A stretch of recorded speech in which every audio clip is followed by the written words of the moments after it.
welcome to all of you all. This is the first tour of the first ever Workforce Hope Center.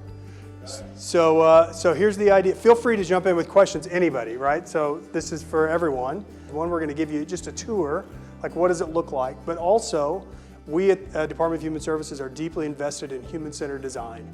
So the idea is rebuilding these, what people may call broken systems, around the person that we're trying to serve. Rather than trying to solve for what an agency needs or a workforce needs, it's what does Corey need? We launched 52 Hope Centers in 4 months, serving 3,000 kids and families. And that was a youth development Hope Center, not a workforce Hope Center. This is a workforce Hope Center. So we put resources around Boys and Girls Clubs, urban leagues, YMCAs, those sorts of operators.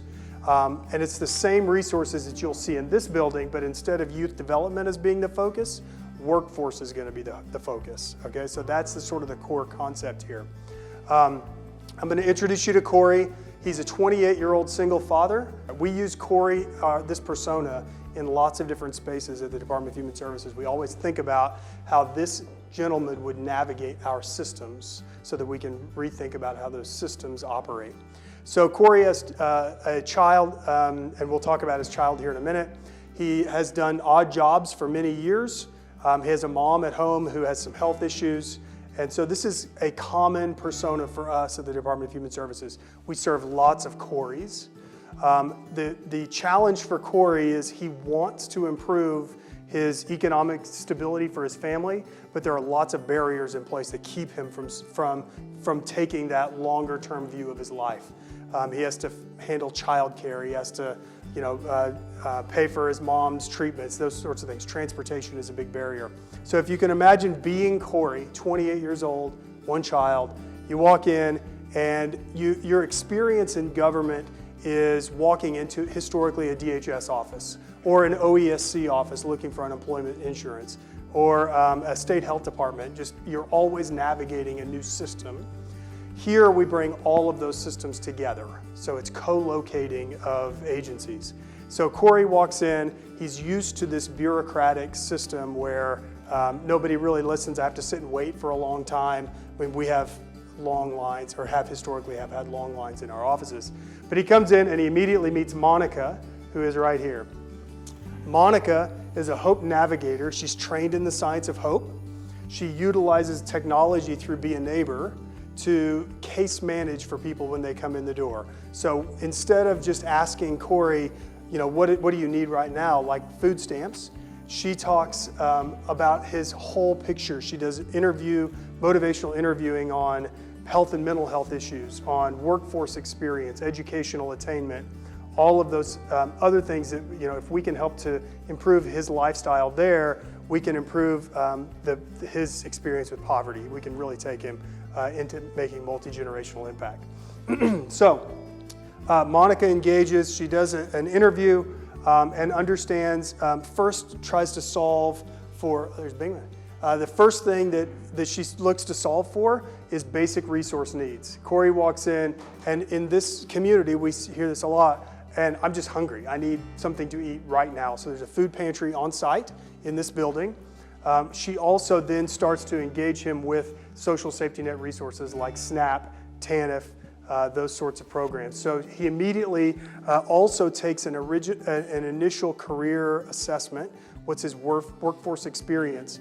And that assessment tells Monica that he may be a candidate for some additional IT training, that he's sort of interested in technology and probably needs some more experience in that space. All right, so I'm going to give you a lay of the land before we start walking through. This is a former DHS building, so it used to have hundreds of administrative staff. Now it will be community-facing 100%. So we are standing here in this lobby. This is what you'll see as phase 1 of 2 phases.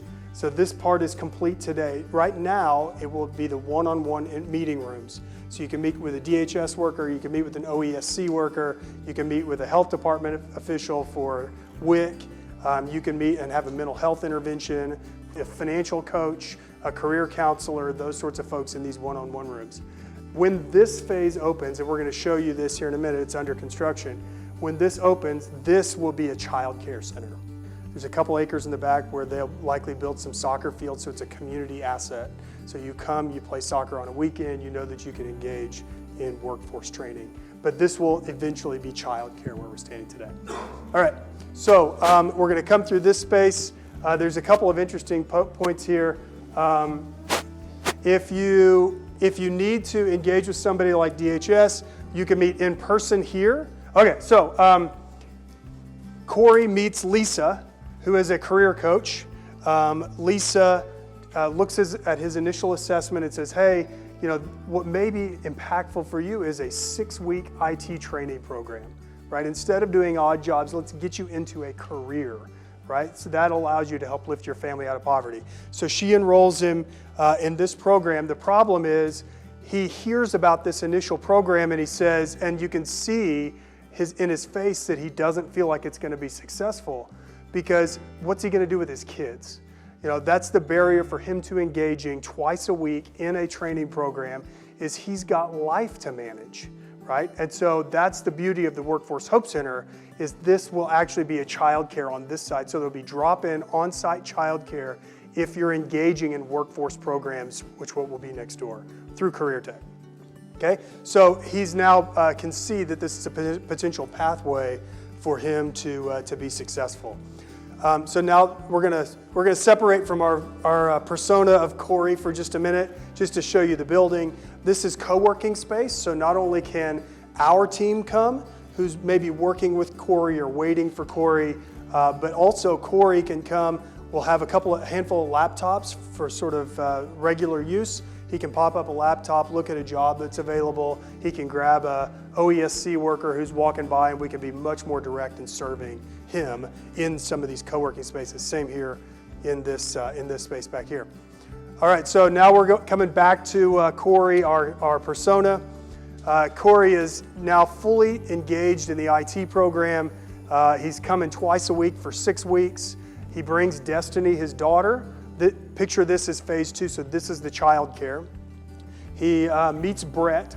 Brett is the professional in the child care industry. He identifies that Destiny has some childhood trauma that she's been through, whether it's something that's happened in her life or just overall stress that's occurred. And so he says to Corey, hey, you may think about letting her in to come see a counselor at some point. Corey, again, is only thinking about barriers that exist in his life. He's only thinking about, okay, well, if I'm doing that, how do I get there? I don't have a car. I would love to do that, but I don't have time for that to occur. But again, in this building, you can engage. Destiny, his daughter, can meet a counselor to talk about some of the issues that are occurring in her life so that she can self-regulate better in her life going forward. So we can solve for some of those long-term challenges.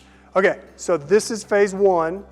What I'm going to take you back now is to go see phase 2, and that'll really sort of open your eyes as to what the whole thing will look like. When phase 1 opens, again, one-on-one meeting rooms, all those individual interventions, but phase 2, when that opens, this will be childcare. Now, of course, you're in phase 2, not quite as pretty as phase 1, but we're getting there. This space right here is planned to be a safety net clinic, so you can get a little bit of primary health, you can get prescription assistance, immunizations potentially on site, so excited about that. So now putting your Corey hat back on. Corey's now come for a few times for his IT training, but he meets with Jessie, or he meets Jessie the first time. Jessie is a parent coach, so she does parenting classes for folks who engage here. So again, a holistic picture of trying to solve for all of the needs of individuals. So Jessie helps to walk him through that, all of these, his parenting skills. He really wants to be a better dad, but just has never been sort of raised in that environment. And so he's getting the skills that he needs to be an improved father and a much more, involved person in the lives of his kids. He also now recognizes, though, that he has some personal habits that aren't the healthiest and the best examples for his kids. So he's a smoker, have been a lifelong smoker, and so Jessie proposes that he comes and he meets David. So David works here in the clinic. He can help provide resources that are necessary for him to kick his smoking habit. But So just another example of all of the opportunities that exist. This room you're in right now will be a clinic. Yeah, and it'll help to serve all of the needs of the people engaging in the workforce. Again, the idea here is let's wrap resources around workforce, right? We're trying to improve economic stability for families. So, all right, so we're going to walk through here. This will be the future entrance to the Workforce Hope Center. Again, that's childcare as this phase 2 opens. All right, so again, main entrance here to the Workforce Hope Center. You come in, these windows and walls, of course, come down.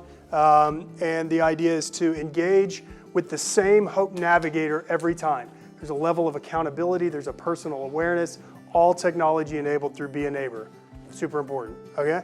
So, you engage, he engages. As that closes, there's 16 one-on-one interview rooms that we're gonna walk through here. So all of the mental health interventions, all of the financial coaching, all of the engagement with DHS or OESC, all occur over here as we co-locate these services together. What's co-located here? OESC, COIB, Central Oklahoma Workforce Innovation Board, DHS, Health Department will likely have WIC, City County for the clinic, but state for, they do WIC eligibility, so they have that function. Front porch concept. I love it. Yes, absolutely. It's bringing everything together. That's right.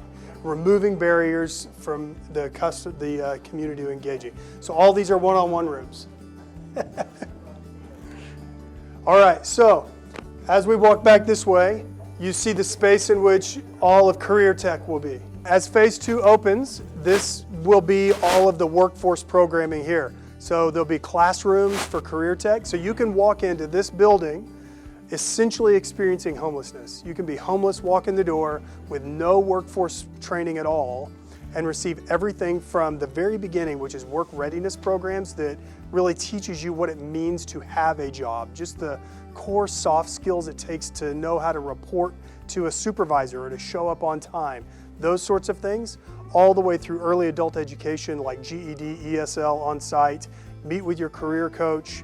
You can probably even do some of the early career pathways work around like being a CNA, getting in the nursing field. You can do all of that work here. Now, not your clinical in hospital work, but the classwork component you can do here, all with on-site childcare and every other resource you need to remain engaged. That's the biggest issue we've seen is people sign up and they can't finish because life happens. And so this removes those variables. So it's all Career Tech here. Down the hall is a future, potentially like a teaching kitchen, teaching families how to eat healthier, how to prepare meals, those sorts of things. Professional clothing closet and food pantry. So we've got all of those resources.